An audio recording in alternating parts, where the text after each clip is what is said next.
L'Observatoire de Paris a construit dans le centre de la France un ensemble radioastronomique qui est le plus vaste d'Europe. Les radiotélescopes ne voient pas les astres, ils les écoutent.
Dans le genre, c'est un véritable phénomène.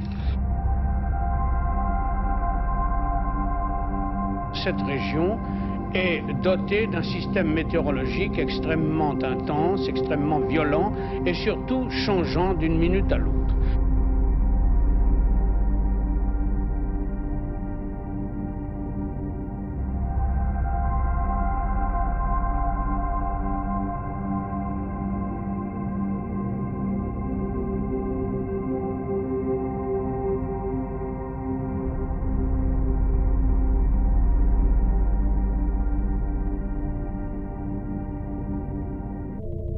Les lunaisons, le rythme des saisons, etc.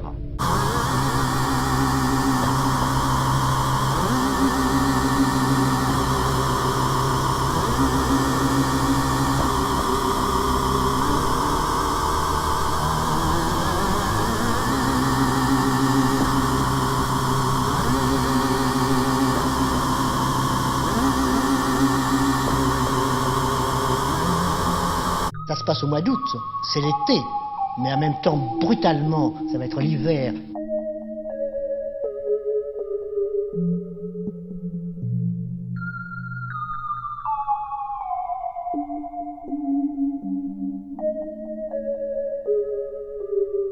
Les orages de grêle et la tempête ont causé d'importants dégâts. Alors à partir de ce moment-là, nous découvrons un monde d'une prodigieuse beauté qui nous avait échappé jusqu'à présent. On peut utiliser de telles choses. On suit la trace d'une de ces particules élémentaires. L'existence de produits de deux très grands nombres premiers dont on ne peut pas facilement déterminer les facteurs pour coder des messages. Sur 2 km, 32 antennes paraboliques braquées sur le Soleil le suivent dans sa course. Les observations optiques sont complétées par les observations radioélectriques. La nuit venue, ce radiotélescope géant détecte les émissions provenant des masses d'hydrogène et explore la matière interstellaire, même là où elle est invisible.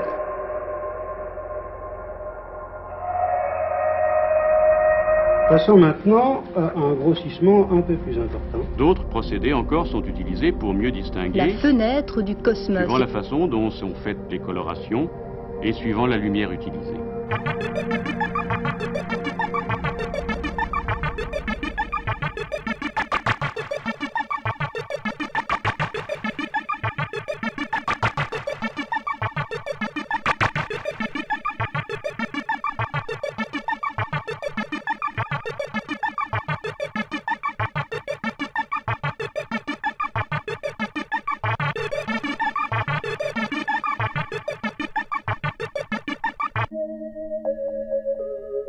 la démonstration finale a été donnée se basant sur des travaux. Selon une légende. Somme toute, envoyer un message à 18 années-lumière, ça peut aller très très vite.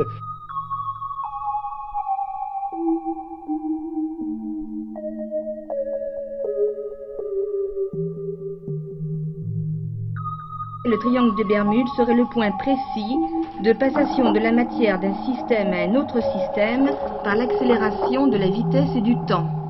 Pour moi, ce n'est pas très clair. C'est curieux quand même, non? C'est curieux, oui. Quand on conçoit la nature, c'est un poème, et c'est un très beau poème.